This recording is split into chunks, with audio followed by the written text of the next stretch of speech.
There are places in this world that do not appear on maps, not because they are secret, but because they refuse to be remembered. Tonight on Mystery Unveiled, we are exploring one of those places, a location so disturbing that people who survive it often wish they hadn't. A place witnesses describe with the same sentence, spoken independently across decades and continents. It felt like I was being erased. The first known account comes from a railway worker in 1911.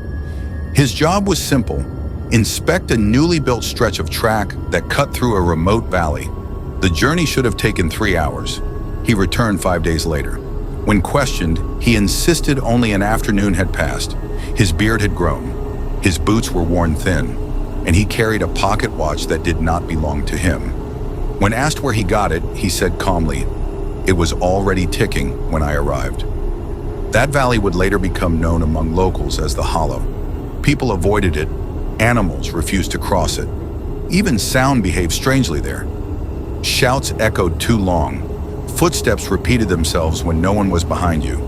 Those who entered often reported the same sensation: pressure in the chest, a tightening behind the eyes, and the overwhelming feeling that something was listening with great interest. In the 1930s, a small research team attempted to document the Hollow scientifically. They brought cameras, notebooks, measuring tools. On the first night, they recorded nothing unusual. On the second night, the audio equipment captured faint rhythmic sounds, similar to breathing, but far too slow to be human. By the third night, the recordings changed. Voices appeared, not speaking words, but attempting to, like something learning. The team fled before dawn, all but one. The remaining researcher was found sitting perfectly still at the center of the valley. He was alive. His heart was beating.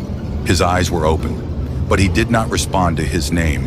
When removed from the Hollow, he began screaming uncontrollably. Over and over, he repeated the same phrase until his voice gave out. It asked me to stay. No one could ever explain who or what it was.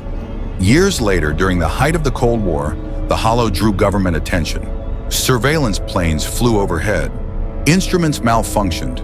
Pilots reported losing altitude without warning. One aircraft vanished entirely. When debris was eventually found, it was scattered in a perfect circle, as if carefully placed.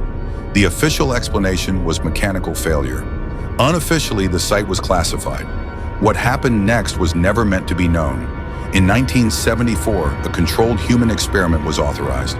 Volunteers were sent into the Hollow with one instruction: stay for exactly 30 minutes. They wore heart monitors and carried radios. The first volunteer exited after 12 minutes, vomiting and disoriented.